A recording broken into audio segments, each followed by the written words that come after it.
प्रभु राम देव भगवान अल्लाह खुदा ईश आदि नाम एक ही शक्ति के हैं। वो कैसा है, कहां है, कैसे मिलता है, किसने देखा है? ये प्रश्नवाचक चिन्ह पूर्ण रूप से हटाने के लिए अवश्य सुनिए जगत गुरु तत्वदर्शी संत रामपाल जी महाराज के अमृत वचन, सर्व पवित्र धर्मों के पवित्र शास्त्रों के आधार पर। अब ये आध्यात्मिक मार्ग है, ये समझ माना बहुत कठिन हो जाता है कि नूर से कैसे बनता है। अब जैसे ये शरीर 5 तत्वों से बना है, कैसा रूप है इसका? 5 तत्व कौन से हैं? पृथ्वी, आकाश, अग्नि, जल, वायु, ये 5 इसके। इसमें ये 5 कहीं नजर नहीं आ रहे, कहीं नहीं दिखाई देते। ऐसे ही एक नूर से वह हमारे शरीर बनते हैं। उनमें ना बीपी हाई होता, ना कभी लो होता, ना कैंसर होती, ना किसी प्रकार का कोई संसारिक झंझट। वहां कोई काम नहीं आपको। और यहां फुर्सत नहीं, यहाँ के देवताओं को भी 1 सेकंड की, सबकी गृहस्थी, सबके साथ यही खाना पीना, पेट भरना और धंधा करना। सारा जीवन प्राणी इस शरीर के पोषण में ही व्यतीत कर देता है। सुबह उठता है, उठते ही चाय पानी खाना बनाओ खाओ, फिर काम पर जाओ, दोपहर में फिर खाओ, फिर काम अपना काम करो, फिर शाम में खाओ, और फिर उठते फिर चलो। आजीवन तक यही करते करते इस शरीर से कार्य लेने के लिए इसमें पहले हमने आहार डालना पड़ता है, और इसी व्यवस्था में सारा जीवन व्यर्थ हो जाता है। और वहां सतलोक में जाकर के कोई काम नहीं, राग द्वेष नहीं, भाई बंटवारा नहीं, बिल्कुल सब सदाबहार वृक्ष है। ये राधा स्वामी, धन धन सतगुरु और ये जय गुरुदेव वाले पंथ के गुरुजन, इन्हें कहेगा पता नहीं। और कहते हैं सतलोक में प्रकाश ही प्रकाश है, चेतन ही चेतन है, और परमात्मा निराकार है। मोक्ष प्राप्त आत्मा परमात्मा में ऐसे लीन हो जाती है जैसे बूंद समुद्र में। हर भले आदमियों, परमात्मा के दर्शन के लिए महापुरुषों ने समाधियां लगाई। परमात्मा के दर्शन के लिए परमेश्वर ने 100 बार बताया कि परमात्मा के दर्शन करो। अरस कुर्स पर सवेत गुमट है, जहां सतगुरु का डेरा। सवेत मुकुट सिर छतर विराजै, और देखत ना उस चेहरे नु। यदि वहां परमात्मा है ही नहीं तो हम क्या करेंगे? उड़े वहां हमने क्या आवश्यकता जाने की? भगवान के लिए तरफ रहे हैं।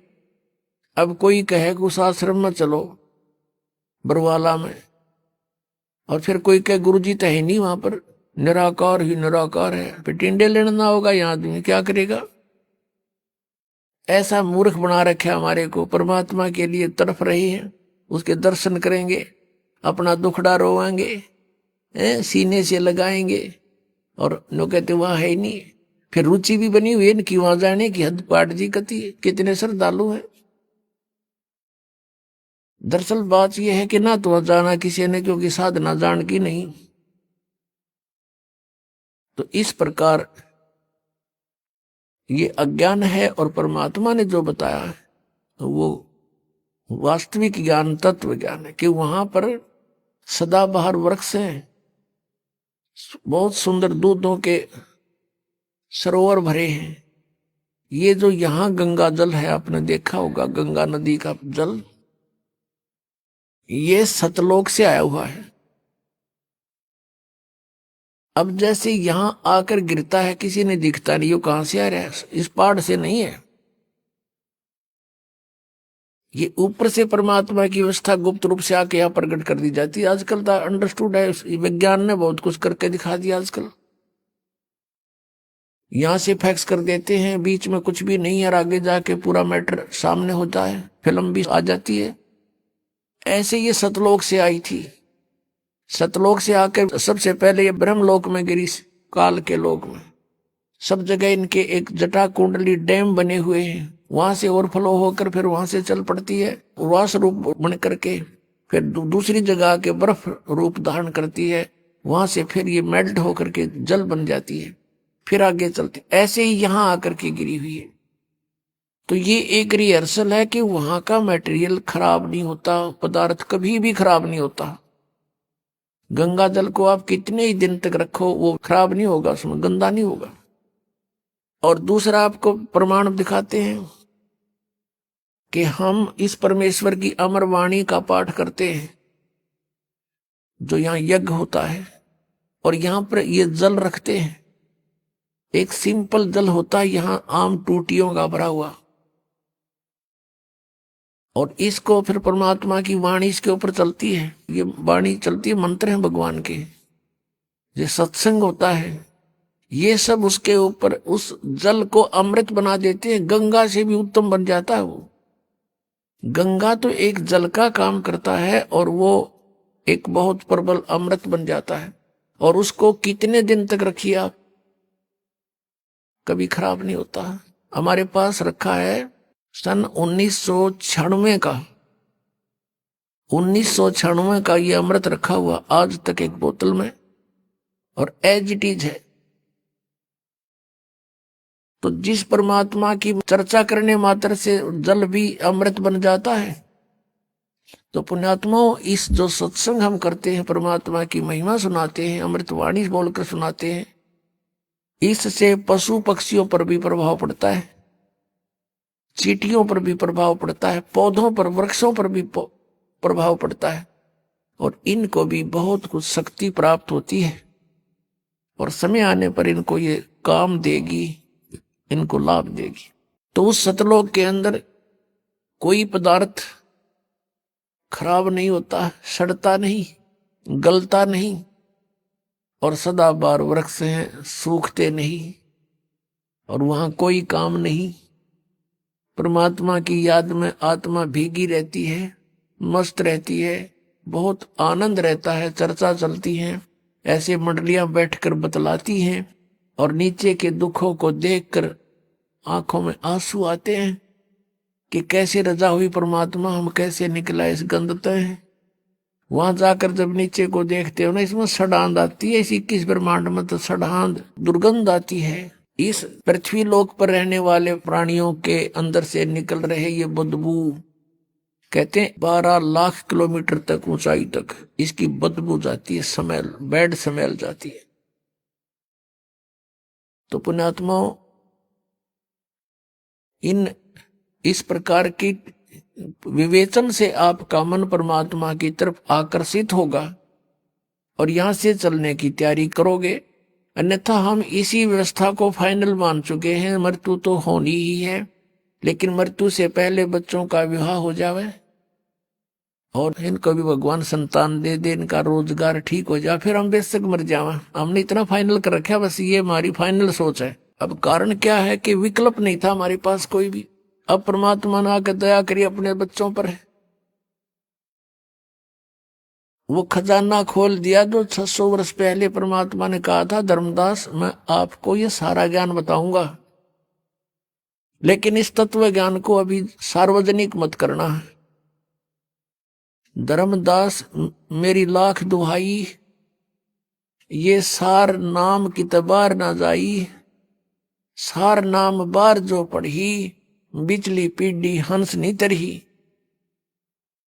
फिर कहा है कि धर्मदास मोरी लाख दुहाई, ये मूल ज्ञान कई बार ना जाई, मूल ज्ञान बार जो पढ़ी, बिचली पीढ़ी हंस नहीं तरही। मूल ज्ञान को तब तक छुपाई जब तक ये द्वादश पंथ मिट जाई।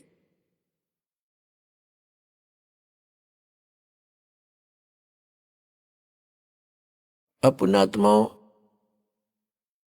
उस परमात्मा ने आकर के अपना ज्ञान दिया, उस परमेश्वर ने आकर स्वयं ही हमारी सुध ली, अपनी जानकारी आप बताई आकर के। अपनात्माओं,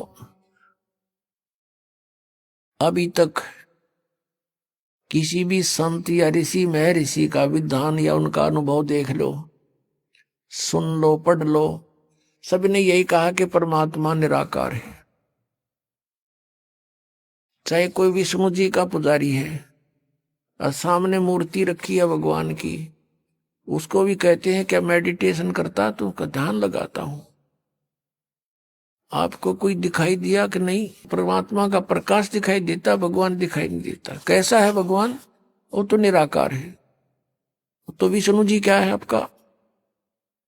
विष्णु जी क्या है? ये निराकार है, साकार। और फिर भगवान कौन है? यदि आप जी का इष्ट श्री विष्णु जी है और फिर आप मेडिटेशन में ढूंढ किसको रहे हो, कहते निराकार है, हो तो फिर विष्णु जी क्या है?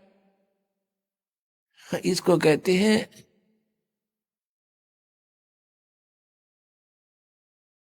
मोती मुक्ता दर्शत नाही, ये जगह सब अंदरे, और दिक्कत के तय नैन चश्मिन का फेरा मोतिया बंदरे। एक शेख फरीद नाम के मुसलमान धर्म के अंदर एक फक्कड़ फकीर हुए हैं। बचपन से उसकी श्रद्धा भगवान में थी। पुण्यात्माओं, जो पुण्यकर्मी प्राणी पिछले जन्म जन्मांतर से परमात्मा की साधना भक्ति करते आ रहे हैं, उन्हीं को आज एक विशेष तरफ है परमात्मा के पाने की।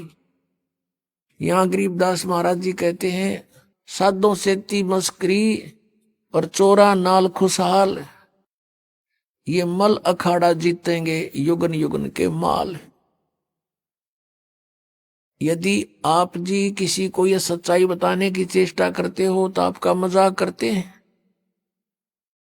और इन झूठा ने दुनिया बुका कर डाल दी, अपने करोड़ों शेष बना दिए एक अटबट करके। कहते इन चोरा नाल खुशाल, बेखों के लश्कर फिरें ये बाणी चोर कठोर, सतगुरु धाम न पहुंचेंगे ये 84 के ढोर। फिर कहा कि मल अखाड़ा जीतेंगे ये युगन युगन के माल।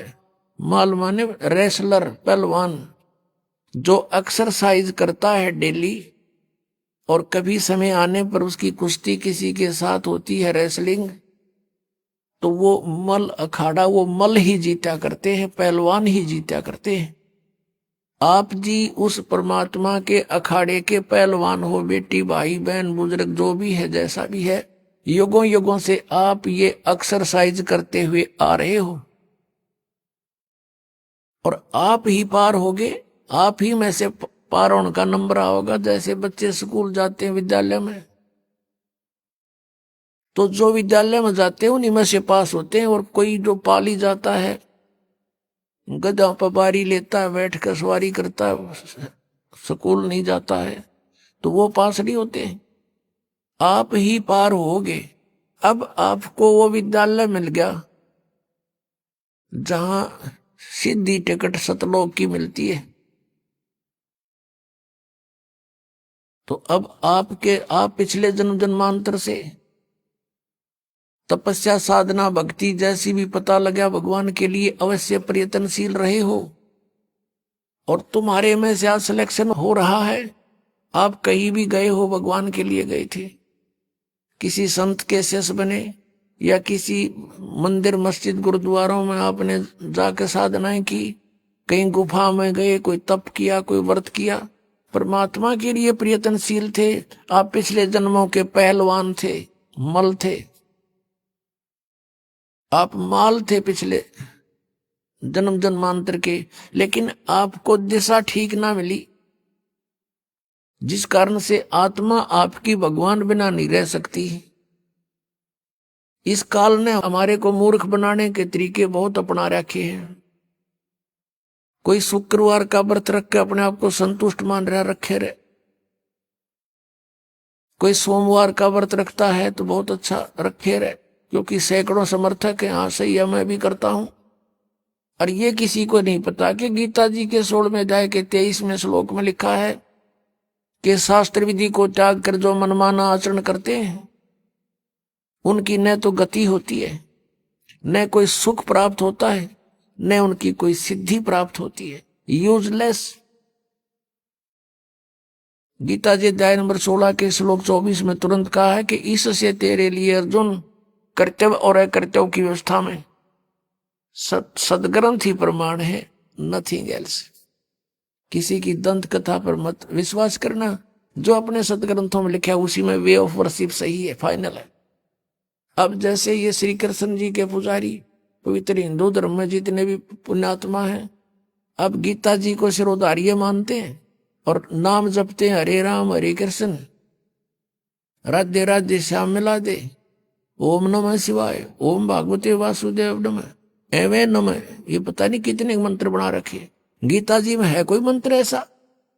गीता जी में फाइनल फैसला कर रखे है। गीता जी अध्याय नंबर 8 के श्लोक नंबर 13 में कहा कि ओम इति एक अक्षरम ब्रह्म व्यवहारण माम अनुसमरण ये प्रयाति तदन देहम सयाति परमाम गति।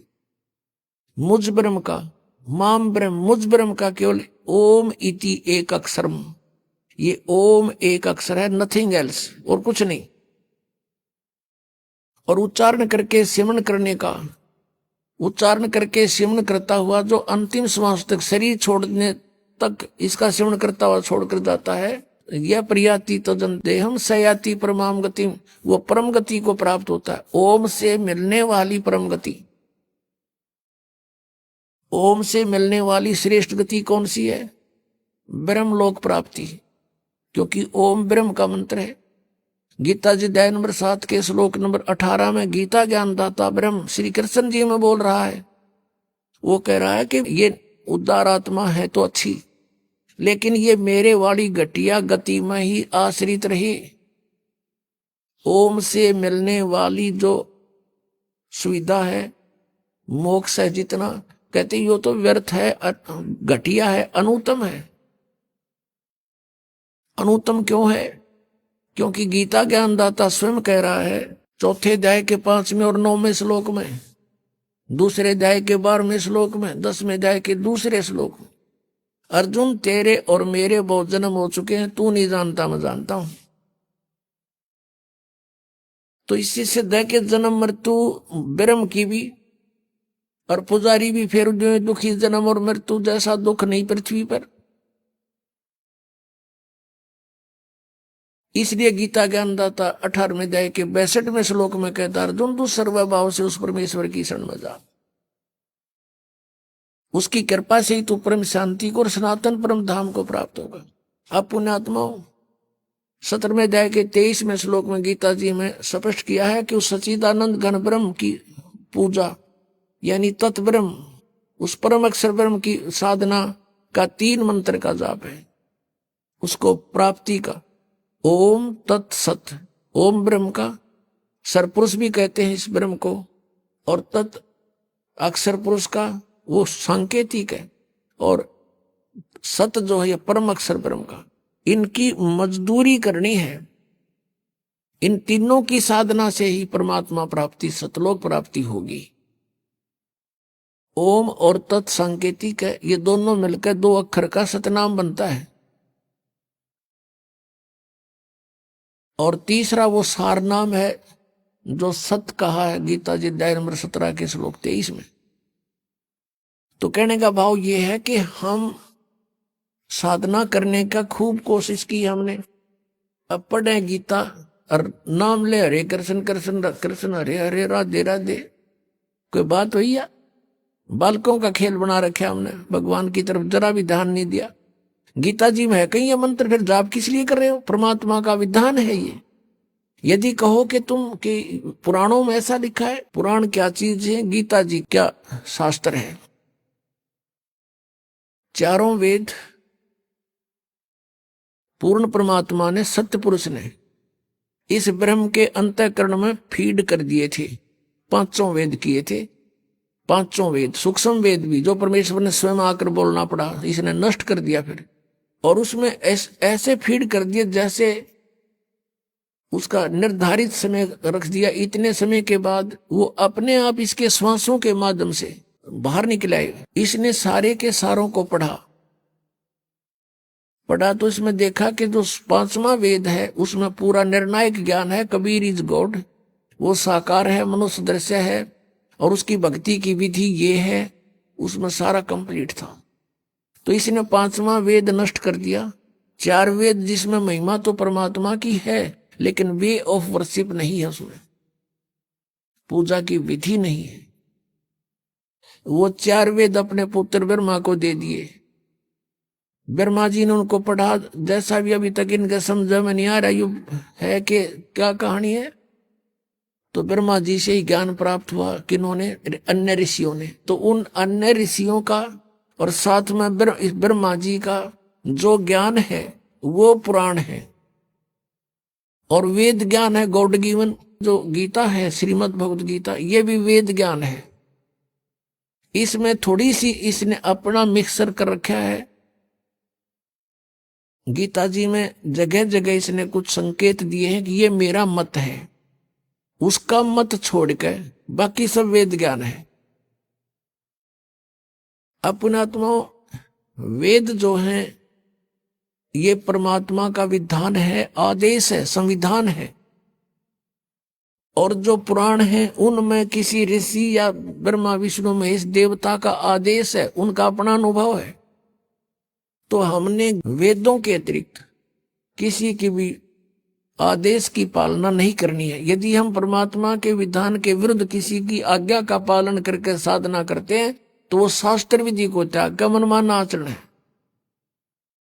पुराण जो है ये हेल्प करते हैं केवल परमात्मा की महिमा को समझने के लिए, लेकिन परमात्मा पाने का केवल गीता जी और वेद ही विधान है। और 5वां वेद जो परमात्मा ने स्वयं आकर बोला, जो सच्चिदानंद घन ब्रह्म की वाणी कहलाती है, कबीर वाणी, वो उसमें सारे ही ज्ञान है, इंक्लूडिंग 4 वेद और साथ में गीता और पुराण, सभी उनमें इंक्लूड है। एक व्यक्ति था, उसका मित्र एक दरोगा था, SHO। उसने अपने मित्र से कहा कि मेरा जो पड़ोसी है साथ वाले मकान का, वो मुझे बहुत परेशान करता है, किसी तरह बाज नहीं आता है, मैं क्या करूं? अब SHO ने कहा कि मार लठ उसका माप देख लूंगा। पहले ऐसे समय थे। अब उसने अपने मित्र उस दरोगा जी का आदेश पालन करके अपने पड़ोसी से झगड़ा ठान लिया, लट्ठम लट्ठा हो गए, पड़ोसी मर गया। अब वो साथ वाले मकान का व्यक्ति मर गया तो उसको पकड़ कर ले गया वही SHO जो उसका मित्र था, और कोतवाली में दे दिया और उसको सजा होगी, सजाए मौत होगी। अब उसने क्या गलती करी कि राजा का विधान है कि कोई किसी की हत्या करेगा उसको सजाए मौत दी जाएगी। उस व्यक्ति ने एक अधिकारी की आज्ञा का पालन करके और अपने साथी का लठ मार कर मृत्यु कर दी, राजा का विधान तोड़ दिया। अब राजा के विधान अनुसार उसको सजाए मौत होगी, वो अधिकारी कुछ नहीं कर सका। तो पुण्यात्माओं, हमने ऐसे जानना है कि जो वेद और गीता ये परमात्मा का विधान संदेश है, इसमें जो लिखा वही फाइनल है। इसके अतिरिक्त ऋषियों की, देवताओं की जो अपने अनुभव की बातें हैं वो हमने पूजा की विधि में स्वीकार नहीं करनी, क्योंकि वो एक अधिकारी का आदेश हो जाएगा। उसको पालन करने से भगवान का विधान खंड हो जाएगा और हम दोषी अपराधी हो जाएंगे। अब प्रसंग चल रहा है कि आज तक हमें परमात्मा की जानकारी यथार्थ रूप में नहीं हुई। एक शेख फरीद नाम का मुसलमान धर्म में उत्पन्न एक पुण्यकर्मी प्राणी था। पुण्यात्माओं, हम आज से नहीं जन्म मर रहे, असंख्य जन्म हो गए, और इस चतुर्युगी में हम सतयुग से लेकर आज तक जन्मते मरते रहे हैं। और इस कलयुग से पहले हम अलग, ना कोई मुसलमान था, ना हिंदू था, ना सिख था, और ना ही कोई मुसलमान था, ना ईसाई था। सब वैदिक धर्म को मानने वाले होते थे, वेदों अनुसार ओम नाम का जाप करते थे, और कोई साधना वो सर्व यज्ञ हवन आदि करते थे, 500 यज्ञ किया करते थे। अब हमारे आपस में संस्कार एक दूसरे के मिक्स हैं।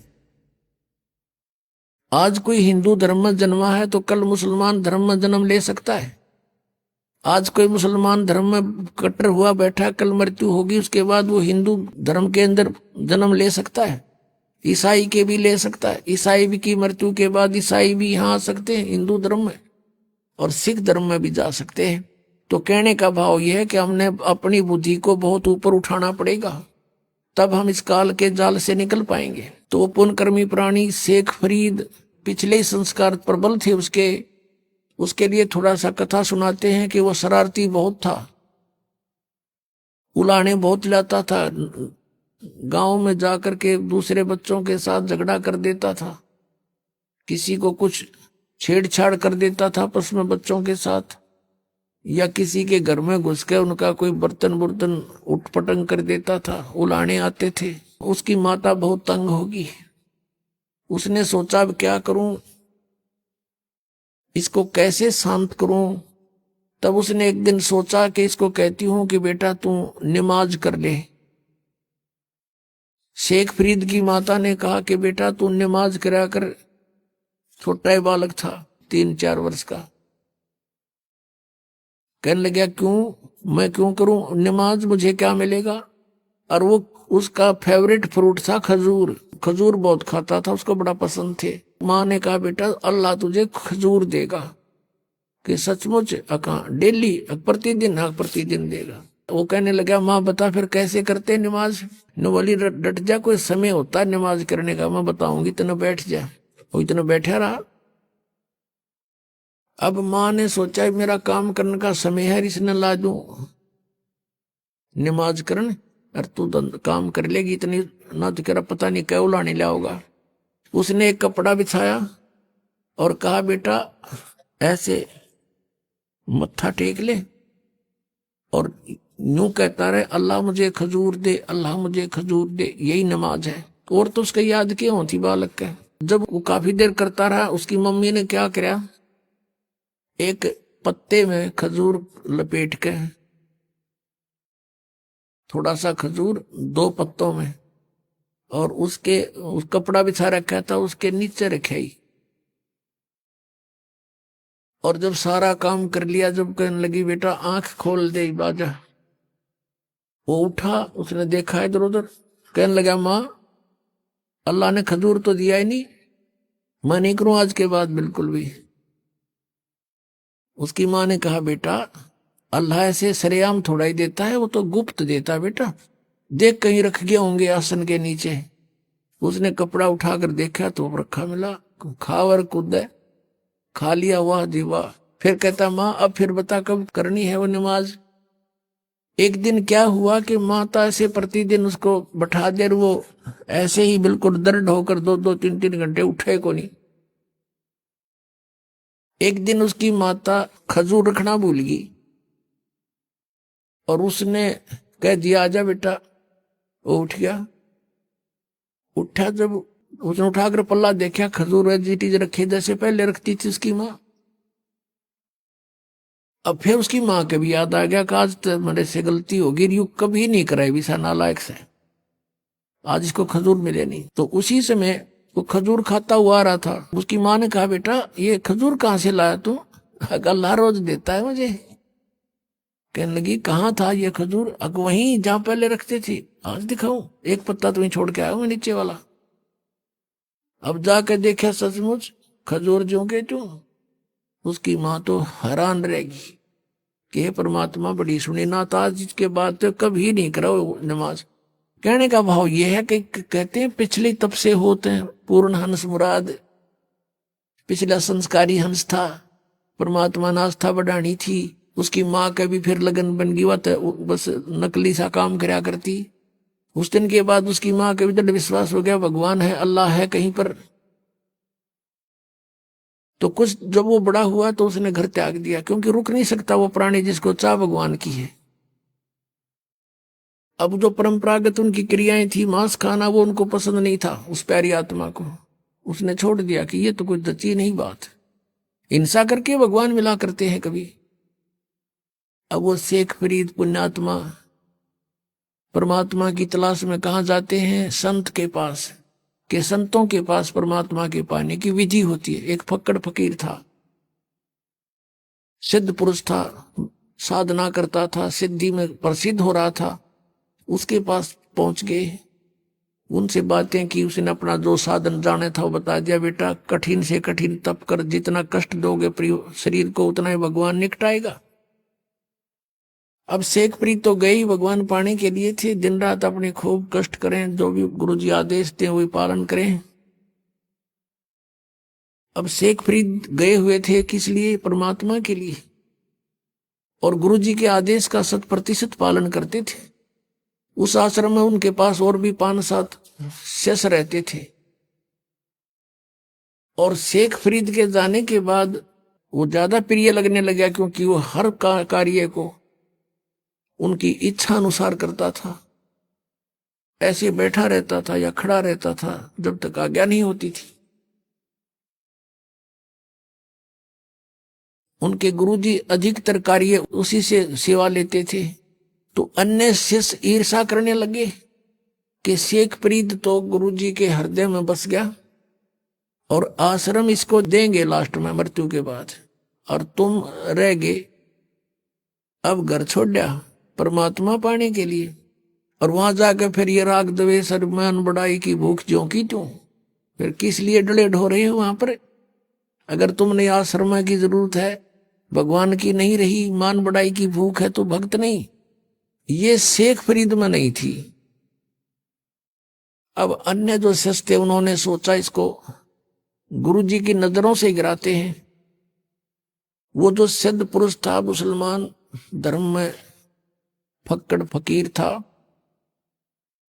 तपस्वी था, वो क्या करा करता? हुक्का पिया करता खाना खाते समय, और शाम के समय विशेषकर हुक्का पीकर तुरंत सो जाता था, सुबह बखत से उठ जाता था। तो आश्रम में प्रत्येक भक्त की एक दिन की सेवा बांट रखी थी कि इस दिन वो सारी सेवा करेगा, इस दिन वो करेगा, इस दिन वो करेगा।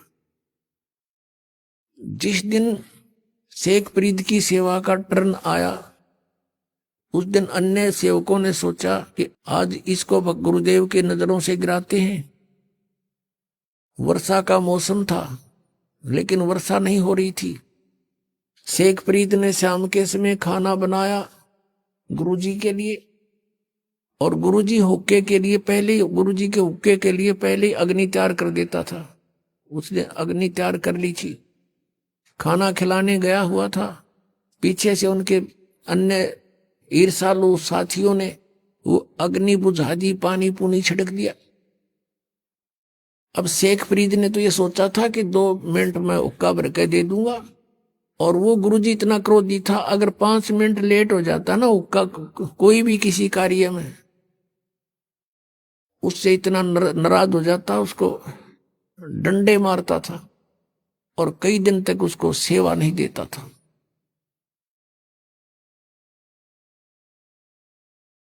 तो अब शेखप्रीत जी गए अपनी मस्ती में कि जाके हुक्का भर दूंगा, जाके देखा आग नहीं है।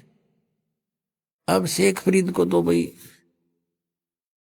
चिंता का विषय हो गया, इधर देखा उधर देखा, अग्नि नहीं बिल्कुल भी। थोड़ी सी दूर पर देखा कि गांव था, नगर था, वहां से 1 किलोमीटर की दूरी पे वहां धुआं उठ रहा था। चलम उठा के भाग लिया पूरी स्पीड पे। वहां जाकर देखा तो एक माई चूल्हे में अग्नि जलाने की चेष्टा कर रही थी, फूंक मार रही थी, और आंखों में पानी गिर रहा था। धुआं वापस आकर उसको परेशान कर रहा था।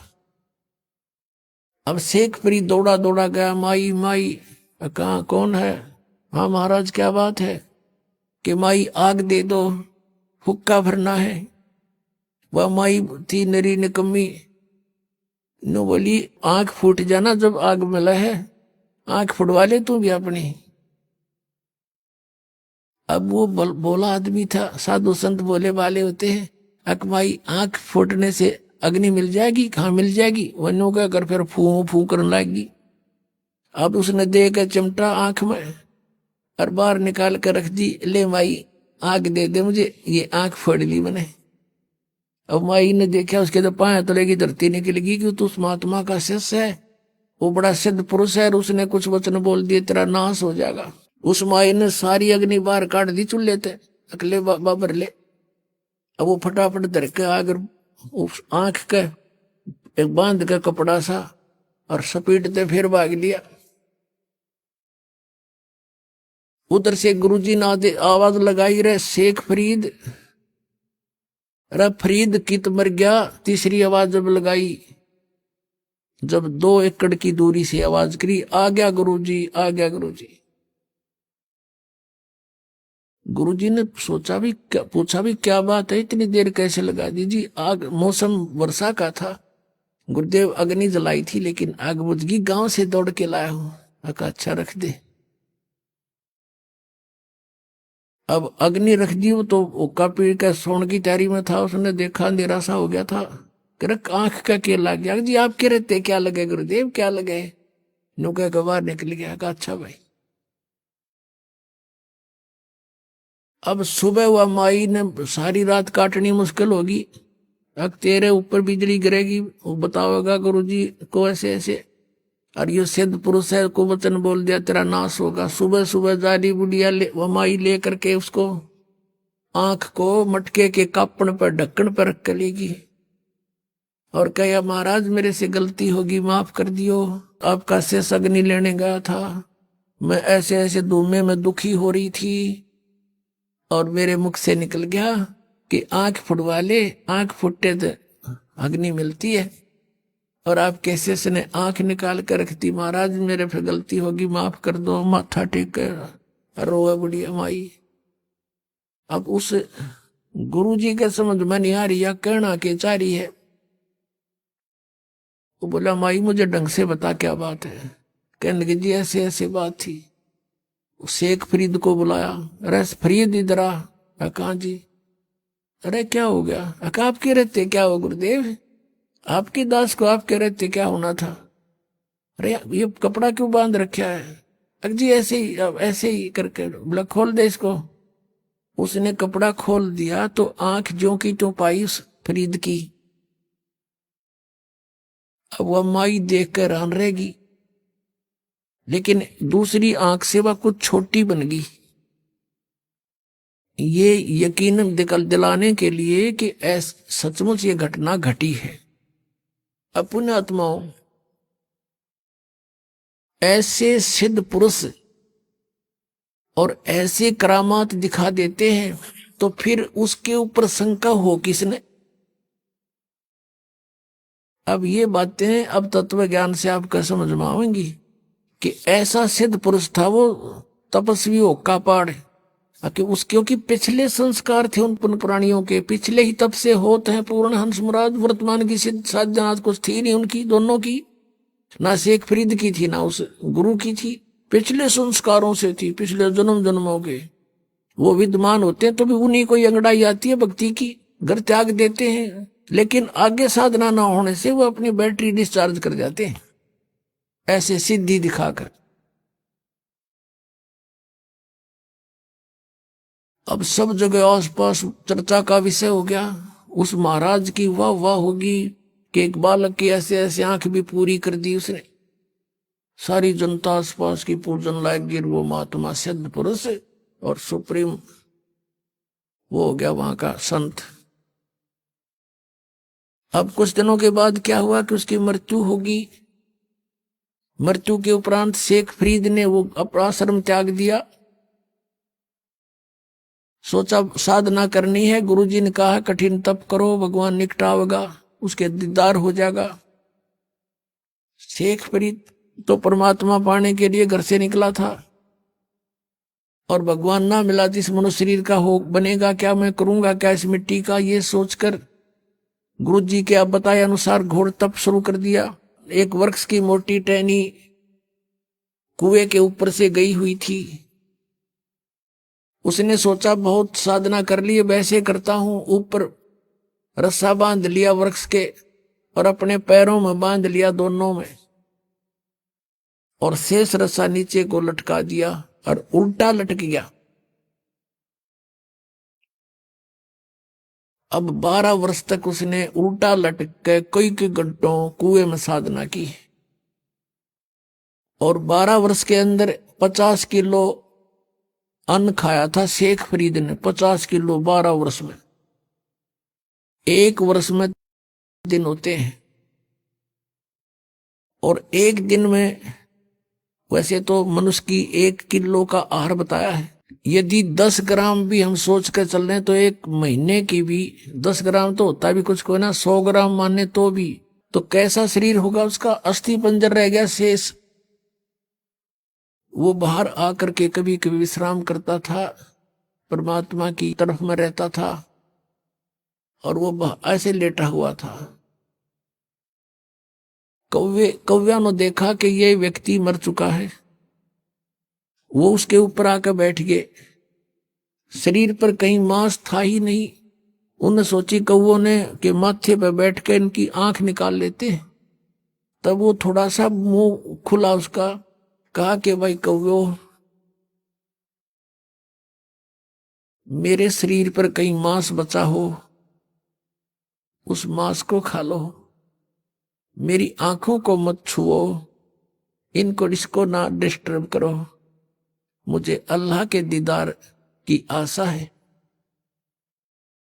मैंने भगवान देखना है, आंखें छोड़ दो मेरी, बाकी कहीं तुम्हें कुछ मिले तो खा लो। ये मुसलमान थे, और जो मांस खाओ, बकरे काटे, गऊ काटे, ये परमात्मा पालेंगे। तो वो इतना दयालु कहता कौओं को कि मेरे मांस खा लो कहीं मिल जावे तो, पर मेरी आंख मत छेड़ो, आंखें मत डिस्टर्ब करो, मुझे अल्लाह के दीदार की आशा है। अब उसने सोचा कि अगर बाहर रहूंगा तो कौवे खा जाएंगे, आंखों को भी फोड़ देंगे, भगवान मिला नहीं।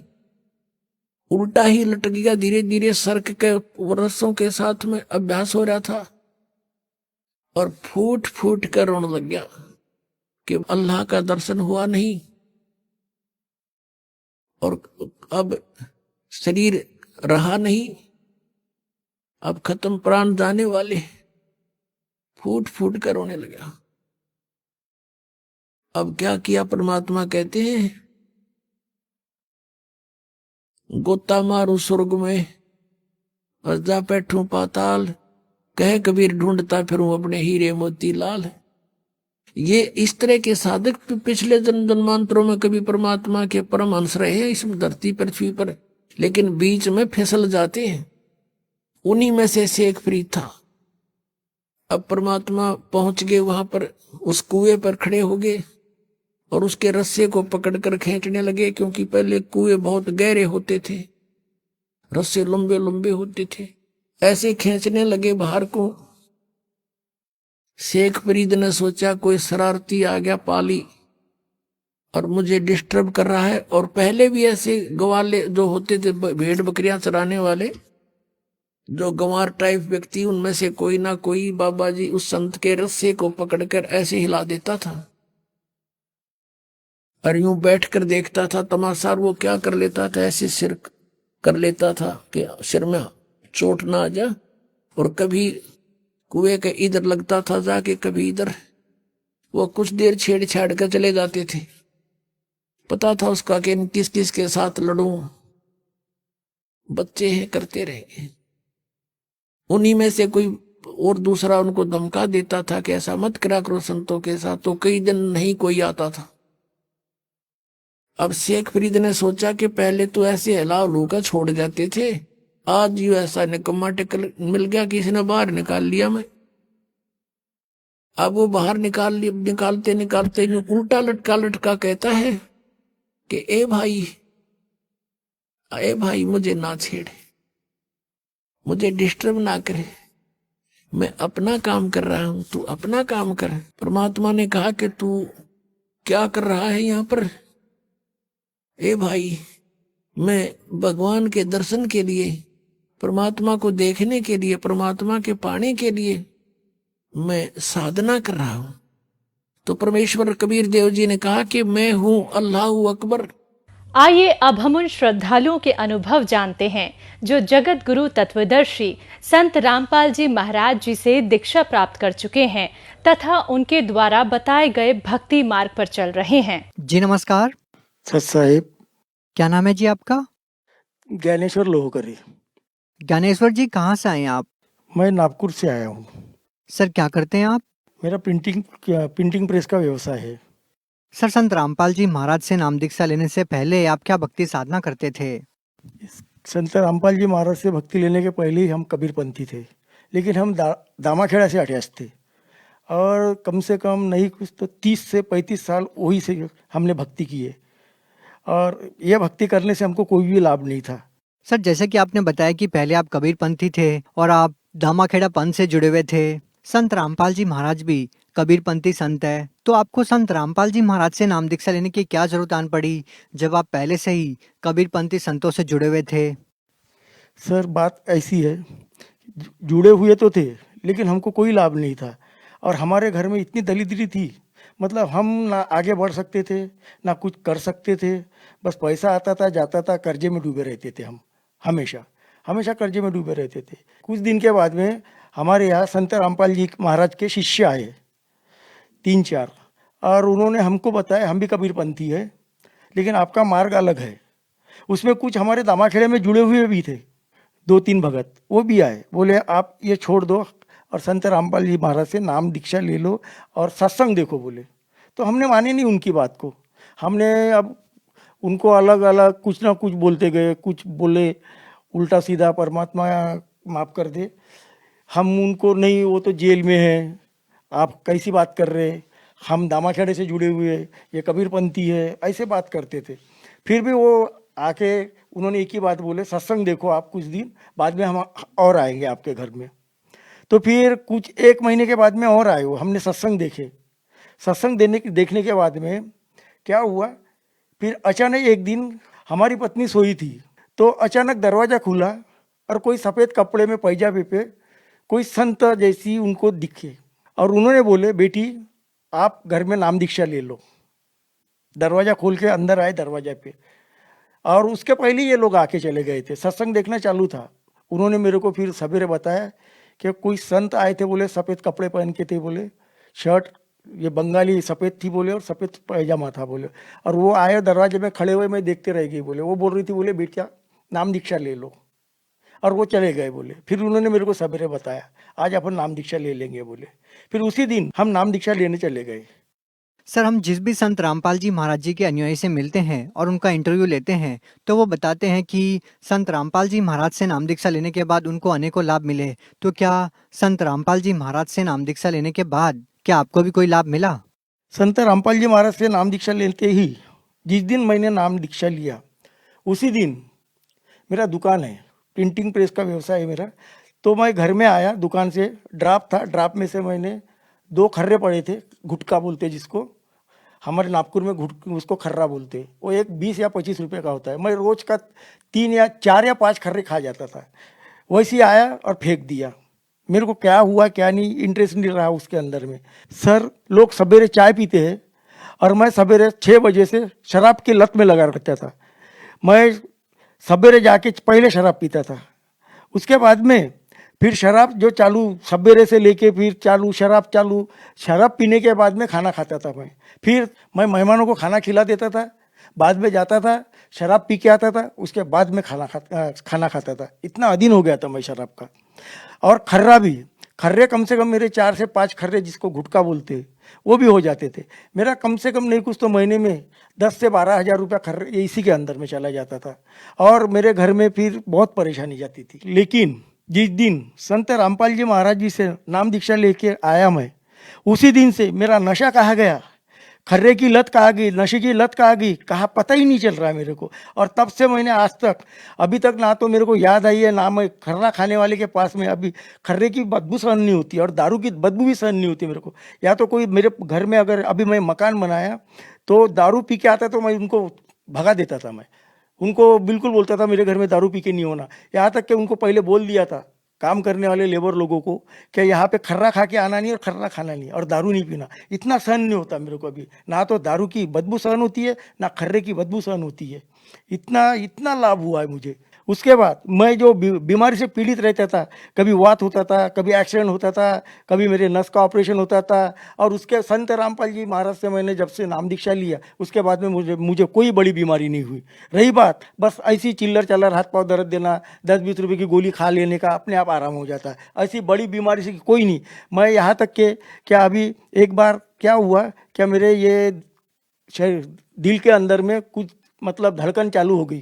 तो मैं डॉक्टर के पास गया, तो वो उनको बताया, तो बोले कि किधर है? मैं बोला बाई तरफ में है। बोला कुछ मेरे को गड़बड़ लगी, अटैक के समान लग रहा है मेरे को।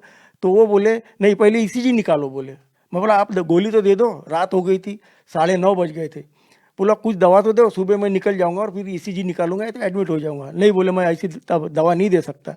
बोले हार्ट का दिख रहा है तुम्हारा, और बोले इधर का रहता है बोले तो मैं कर देता। बोले पहले आप ईसीजी निकालो बोले जाके हॉस्पिटल में। तो मैं फिर लड़के को बोला बेटा गाड़ी निकाल के फार्मेसी पे गया, फार्मेसी वाले को भी बताया, और वो फार्मेसी हमारी फैमिली फार्मेसी है, हम हमेशा उन्हीं के पास से दवा लेते। उनको भी बोला इधर में थोड़ा कैसा क्या लग रहा है मेरे को, धड़कन तेज हो रही है और ऐसी ही बोला खरखर जैसी आवाज़ आ रही है। तो वो फार्मेसी वाला भी बोला, हालांकि वो डॉक्टरी किया है उसने, वो भी सब दवा देता है, उसने भी बोल दिया नहीं बोले मैं दवा नहीं देता। ऐसे ही बोला, इधर का रहता तो मैं प्रॉब्लम सॉल्व कर देता, लेकिन नहीं बोले।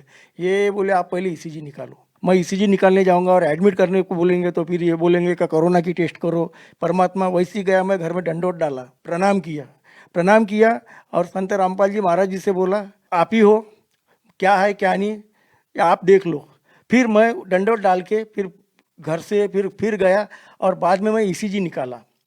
ईसीजी निकालने के बाद में फिर मेरा ब्लड टेस्ट किया, शुगर टेस्ट किया। संत रामपाल जी महाराज ने ऐसी दया की क्या मेरी पूरे के पूरे रिपोर्ट पूरी जीरो आ गई।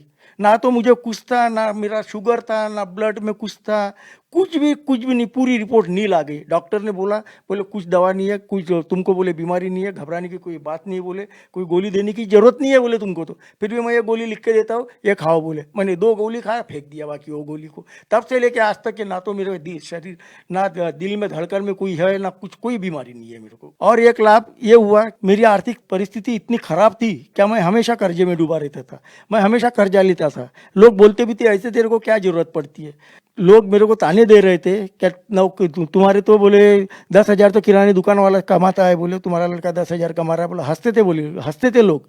और जब 2 साल के अंदर में जब जैसी मैंने संत रामपाल जी महाराज से नाम दीक्षा लिया और उसके प्रमोशन ऐसे होते गए 10 से 20, 20 से 30, 30 से 40 हज़ार, ऐसा हो संत रामपाल जी महाराज की दया से मेरे लड़के का प्रमोशन पे प्रमोशन होते गया। 2 साल के अंदर में उसके 3 प्रमोशन हो गए और आज उसका 60,000 रुपये पेमेंट है और आज हम सब सुखी है घर में।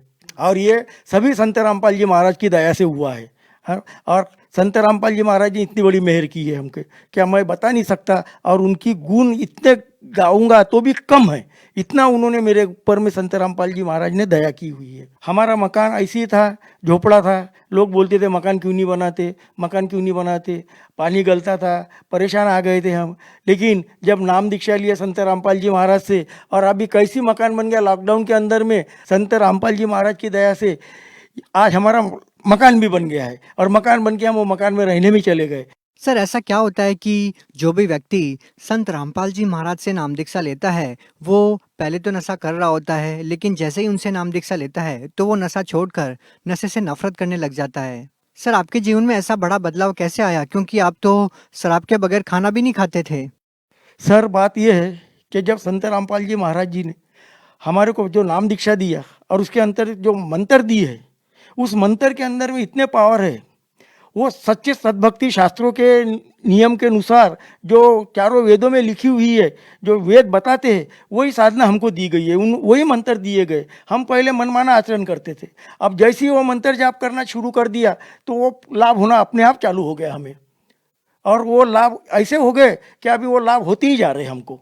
सर जो लोग अभी भी नशा करते हैं और आपकी तरह वो नशा चाहकर भी नहीं छोड़ पा रहे हैं, तो क्या वो भी आपकी तरह संत रामपाल जी महाराज से नाम दीक्षा लेंगे तो क्या उनका भी नशा छूट जाएगा? जी हाँ, मैं गारंटी के साथ बोलता हूँ कि अगर कोई नशेड़ी दारू पीने वाला, खर्रा खाने वाला अगर संत रामपाल जी महाराज से अगर नाम दीक्षा लेगा तो मैं गारंटी देता हूँ क्या उनकी नशा और उनका खर्रा उनको पूरी तरह से खत्म हो जाएगा और वो छोड़ देगा, इतनी मैं गारंटी देता हूँ। सर जैसा कि आपने बताया कि पहले आप दामाखेड़ा पंथ से जुड़े हुए थे, वो भी कबीरपंथी संत हैं और संत रामपाल जी महाराज भी एक कबीरपंथी संत हैं, तो आप दोनों कबीरपंथी संतों में क्या भिन्नता पाते हैं? भिन्नता ये है कि जहाँ हम कबीर पंथों में थे पहले दामाखेड़ा से जुड़े हुए थे, तो दामाखेड़ा वाले कबीरपंथी जो है कबीर परमेश्वर को वो सदगुरु मानते हैं और हमको भी यही सब पढ़ाते थे, सदगुरु है, सदगुरु है, सदगुरु है। मैं बोला सदगुरु है क्योंकि इतने साल से हम शरीर मतलब भक्ति कर रहे, और वो चौका आरती करते थे। चौका आरती के अंदर में जहाँ वहाँ पैसा, उनके लाने जाने का खर्चा दो, उनको कुछ कपड़े दो, हाँ, और चौका आरती में जो जितने लोग आएंगे उनका खाना बनाओ, हाँ, और खाना बनाने के बाद में फिर उनको कपड़े लगते दो सभी को, हाँ, और उनका जाने आने का खर्चा दो, और चौका आरती के भी पैसे लगते थे। मिनिमम कम से कम एक चौका आरती करने के लिए उनके सामग्री के लिए नहीं कुछ तो 10,000 से 15,000 रुपये का खर्चा आता था, खाली वो चौका आरती के सामग्री के लिए। जब संत रामपाल जी महाराज के शरण में आए हम और नाम दीक्षा लिए, तो उन्होंने हमको सत्संग देखे, सत्संग, और उन्होंने हमको जो सत्संग के अंदर में बताए, संत रामपाल जी महाराज जी ने हमको कबीर साहब को परमेश्वर बताया, और ऐसी नहीं बताया, चारों वेद, गीता, बाइबल, कुरान शरीफ, इसमें से सिद्ध करके दिखाया। उनके अंदर से जहाँ जहाँ लिखा हुआ है वो बता के दिखाया क्या ये कबीर परमेश्वर है, कबीर परमेश्वर है, पूर्ण ब्रह्म है करके। ये सबसे बड़ी भिन्नता है। क्या वो दामा खेड़े वाले कबीरपंथी और ये अभी जो हमने कबीर पंथ स्वीकार किया है, जो हमने नाम दीक्षा लिए, ये कबीर पंथ में, ये दोनों में जमीन, संत रामपाल जी महाराज जी के जो कबीर पंथ में जो हम अब नाम दीक्षा लिए, ये दोनों में बहुत बहुत जमीन आसमान का फर्क है, और इतनी ये भिन्नता है इसके अंदर में। तो सर हम आपसे ये जानना चाहेंगे कि जो लोग आज भी दामाखेड़ा पंथ से जुड़े हुए हैं, उन लोगों को आप क्या संदेश देना चाहेंगे, क्या कहना चाहेंगे? संदेश तो नहीं दे सकता मैं उनको विनती कर सकता हूँ कि आप संत रामपाल जी महाराज से जुड़िए और उनका ज्ञान पढ़िए, और जो गीता, बाइबल, कुरान शरीफ, चारों वेदों में जो लिखी है, जो हमको लाभ लिखे हुए हैं उसके अंदर में, क्या वो जो लाभ लिखे और वो हमको हो नहीं रहे, और वो आप अगर संत रामपाल जी महाराज से जुड़िए और देखिए जो मेरे को लाभ हुए, मेरे को इतने लाभ हुए क्या मैं गिन नहीं सकता उस लाभ को। मैं यही कहना चाहता हूँ कि आप संत रामपाल जी से जुड़िए और आपको कितने लाभ होते देखिए। आपके जैसे शुरू में जैसे आप नाम दीक्षा लेके निकलोगे, आपके लाभ शुरू हो जाएंगे, और आप इतने लाभ होंगे कि आपने कभी जिंदगी में सोचे नहीं होंगे ऐसे लाभ होंगे। बस मेरी यही विनती है। सर जो लोग संत रामपाल जी महाराज से नाम दीक्षा लेना चाहते हैं, वो उनसे नाम दीक्षा कैसे प्राप्त कर सकते हैं? सर संत रामपाल जी महाराज से नाम दीक्षा लेना बहुत सोपी है, सीधा है, क्योंकि अभी पूरे इंडिया के अंदर, भारत के अंदर में अभी जितने भी जिले हैं वहाँ पे नामदान केंद्र जुड़े हुए हैं, और सभी जिले के अंदर नामदान केंद्र है। और दूसरी बात, संत रामपाल जी महाराज के सत्संग आते हैं, बहुत सारे टीवी चैनल पे सत्संग आते हैं, और सत्संग आते हैं, और वहाँ पे एक पट्टी चलती है, उस पट्टी के ऊपर में नामदान के जो नंबर है, मोबाइल नंबर दिए जाते हैं, आप उसके ऊपर में कांटेक्ट कीजिए, आपको सब बता दिया जाएगा कि आप कौन से सिटी से हैं, आप कहाँ से हैं, आप फलाने जगह पे जाओ और वहाँ पे नामदान लेके आप अपना दीक्षा लो और आप अपना कल्याण करो। जी धन्यवाद। जी सत साहिब।